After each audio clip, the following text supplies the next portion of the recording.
Guys, waiting is over and 12 o'clock na guys, and Happy New Year to all. Welcome 2025 and thank you Lord sa pagbigay mo ng kalakasan sa aming pamilya, lalong-lalo na sa asawa ko kasi kahit papaano ay nag-okay-okay na siya ngayon guys. And thank you Lord talaga sa kalakasan na binibigay mo sa amin at panibagong taon sa buhay namin. Okay, let's go.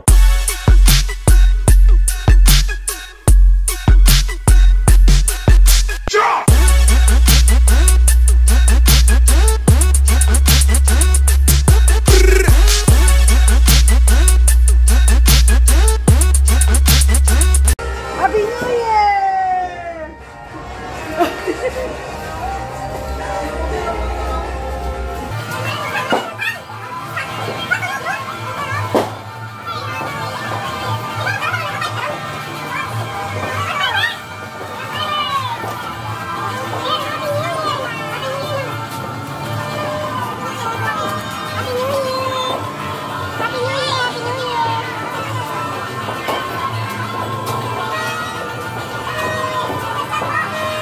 Yan na nga guys, syempre New Year na, syempre masaya ako kasi dito ako nag-celebrate sa Pinas guys, na nakasama ko ang aking family.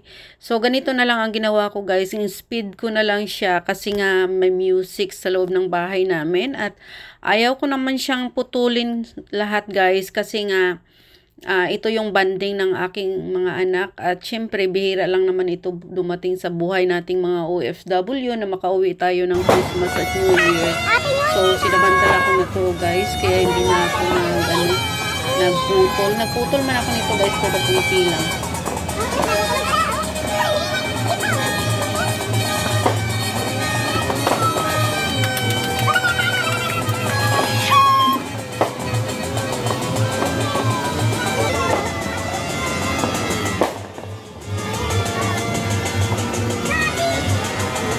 Yan na nga guys, wala kaming paputok guys na binili or kung ano man kasi ang dami-dami ng mga paputok dyan sa labas namin. Sobrang ingay na kaya hindi na kami bumili guys. Siyempre wala namang maghahawak kasi nga hindi pa makahawak ang asawa ko ng mga paputok na yan. So ayan, dyan lang kami nag-enjoy na lang makinig sa labas ng mga maingay guys ng aking mga anak.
Ayan guys, ang aking bunso at magmukbang daw siya ng sushi na gawa niya. Thank you so much all guys for watching, and mega love shout out to all my subscribers, my viewers, my silent viewers, sa aking mga members, at sa lahat ng pumupunta palagi sa premiere ko. Mega love shout out sa inyong lahat. And mega love shout out to my Auntie Susan Raffles Barriento sa US and family, sa aking team Chuko Pop, mega love shout out, and sa aking family sa Pinas, mega love shout out sa inyong lahat. God bless and I love you all. Ingat kayo palagi. Sana'y nag-enjoy kayo sa vlog ko for today guys, at pasensya na kayo at nakaspeed itong aking mga video kasi nga may music at ayoko namang ikat ang aking mga video at saka i-silent kasi nga ito yung banding namin ng aking mga anak at aking asawa, kasi syempre bihira lang tayong makauwi guys ng Christmas at New Year, kaya ito na ang pinakamagandang banding namin ng aking mga anak. Siyempre kwentuhan. God bless.